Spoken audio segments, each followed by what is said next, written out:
అధ్యక్ష, ఈ సభ 2 దాకే జరుగుతుంది. 2ని దాటి 1 నిమిషం కూడా ఇట్లా జరిపే అవకాశం మీకు లేదు. ఇటువంటి రకరకాలమైన కట్టడల మధ్య సభ జరుపుతూ ఉన్నారు కాబట్టి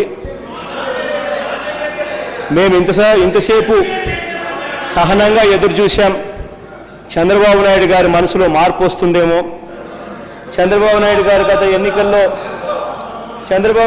గత ఎన్నికల్లో ఏ మాదిరిగా అయితే ఛార్జీలు తగ్గిస్తాను అని చెప్పి ఎన్నికలకు ముందు ప్రజలకు ఏ మాదిరి చెప్పారో, ఎన్నికలకు ముందు చెప్పారో, ఇలా సర్కారుపై తిరగబడండి, వచ్చిన వెంటనే ఛార్జీలు తగ్గిస్తాను అని చెప్పి ఏ రకంగా అయితే ఎన్నికలకు ముందు ప్రజల ముందుకు వెళ్ళి చెప్పాడో, ఆ తర్వాత ఇవాళ మాట మారుస్తున్నారో, మళ్ళా చంద్రబాబు నాయుడు కాస్త కూస్తో జ్ఞానోదయం అవుతుందేమో అని చెప్పి ఎదురు చూశాం. కానీ ఇవాళ సభను చూసిన తర్వాత ఇవాళ సభలో మాత్రం చంద్రబాబు నాయుడు గారు ఈ ఛార్జీలు పెంచడం చాలా అద్భుతమైన పెంపుదలగా కూడా కొంతమంది మంత్రులు కూడా వ్యాఖ్యానించారు.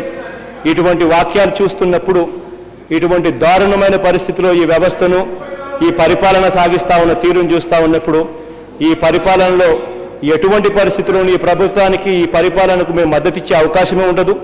కాబట్టి వీఆర్ స్టేజింగ్ వాకౌట్. ఈ పెంచిన ఛార్జీలను వెంటనే రోల్ బ్యాక్ చేయాలి. We're staging walkout.